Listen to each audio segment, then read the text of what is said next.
Partner! Eto na! Nagpaparamdam na naman! Ang ating Mahiwagang Burnay!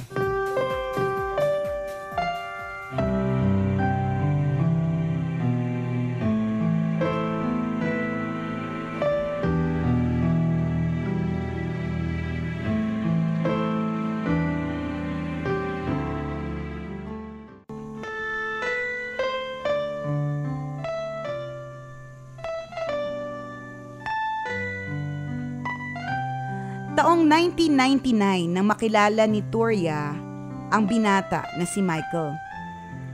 Kasabay ng pag-aaral sa kolehiyo ay unti-unting umusbong ang pagmamahala ng dalawa. Naging mag-on sila at sinuportahan ng isa't isa hanggang magtagumpay sa kanya-kanyang karera.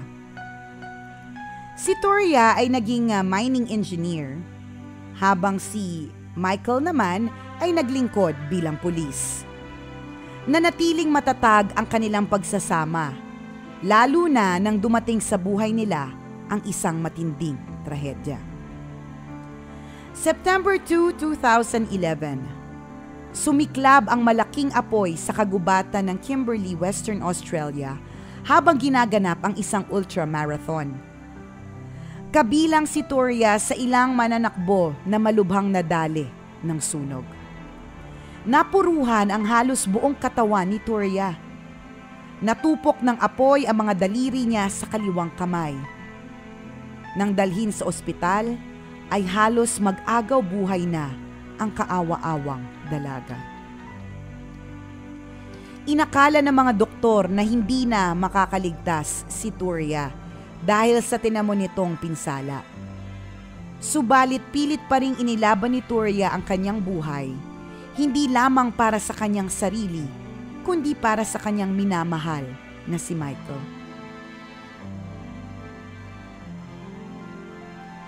Nakomato si Toria ng matagal na panahon. Sa kabila nito ay umasa pa rin ang pamilya niya na muli siyang magkakamalay. At hindi nga sila nabigo. Makalipas ang isang buwan ay muling naidilat ni Toria ang kanyang mga mata. At gaya ng kanyang inaasahan, ang mukha ni Michael ang una niyang nasilayan. Anong nararamdaman mo, mahal ko? Masaya kaming lahat dahil buhay ka. Laban lang, mahal. Hindi kita iiwan. Sabi ni Michael sa dalaga.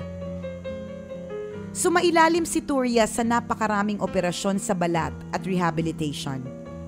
Dahil sa hirap ng kalagayan, ay napakaraming rason ni Toria para sumuko. Subalit pinili pa rin niya ang lumaban. Nasaksihan niya ang sakripisyo ng kanyang pamilya at ng boyfriend niya na si Michael. Umalis si Michael sa serbisyo para matutukan ang pag-aalaga kay Toria.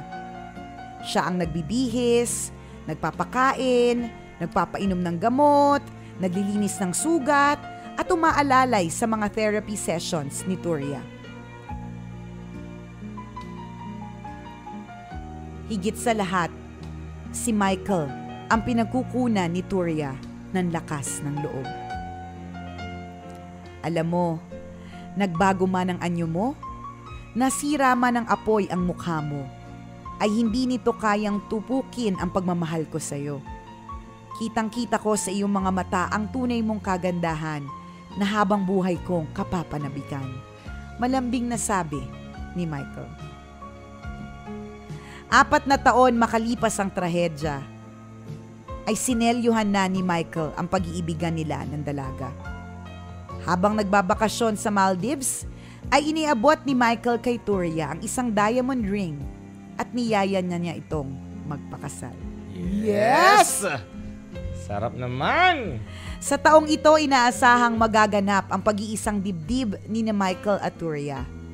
Lalo pang pinatitibay ang kanilang pagsasama nang hangarin nilang makatulong sa iba. Kasalukuyang aktibo sina Michael at Toria sa isang organisasyon na nagbibigay ng libreng reconstructive surgery sa mga mahihirap na burned victims. Bukod dito ay nag-iikot din si Toria sa iba't ibang eskwelahan para ibahagi ang kanyang istorya ng katatagan at hindi pagsuko sa hamon ng buhay. At dahil sa pagiging inspirasyon para sa marami, noong 2014, iginawad kay Turia ang isang prestihiyosong karangalan bilang Woman of the Year awardee ng New South Wales, Australia. Wow. Ang makulay na buhay ni Turia ay nailathala na rin sa isang aklat na pinamagatang Everything to Live For, The Inspirational Story of Turia Pitt. Ay. Hindi man naibalik ang dating anyo ni Turia. Para kay Michael ay namamayagpag pa rin ang kagandahan ng kanyang minamahal dahil sa ipinamalas nitong kabutihan at katatagan. Sa isang panayam ng CNN kay Michael, ay tinanong siya kung minsan ba'y sumagi man lang sa isip niya na iwan na lang ang dalaga at maghanap ng iba. At ito ang naging tugon ni Michael. I married her soul, her character, and she's the only woman that will continue to fulfill my dreams. Hi! Hindi yan, Michael! Hinilig ako! Nainggit kaming lahat. Sa kwentong ito, napatunayan natin na pagdating sa pag-ibig, mas mahalaga ang nadarama ng puso at kaluluwa kesa sa nakikita na mapanghusgang mga mata. Ang kwentong ito ay hango sa tunay na karanasan ng pagmamahalan ni Turia Pitt at Michael Hoskin ng Western Australia. Ay, sarap naman. I will show you the photo of Turia. Ang ganda niya dati, partner, bago na nangyari yung insidente. As in, yung kanyang buong katawan talaga, burned. Burned talaga, as in, hindi na siya maganda talaga. Patingin nga. Teka, buffering. Bagal yung wifi. Saglit. Diba? Pero ang galing, no? Alam mo yun, nakakatuwa talaga yung yung sinabi niya na I married her soul.